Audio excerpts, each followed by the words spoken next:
anak. Anak, antay.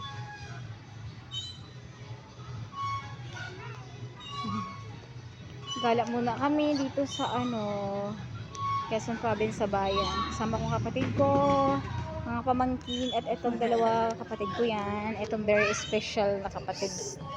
Si James na makulit, pamangkin. Ito kami dati naglalaro nung panahong kabataan namin. Grabe, nakakamiss.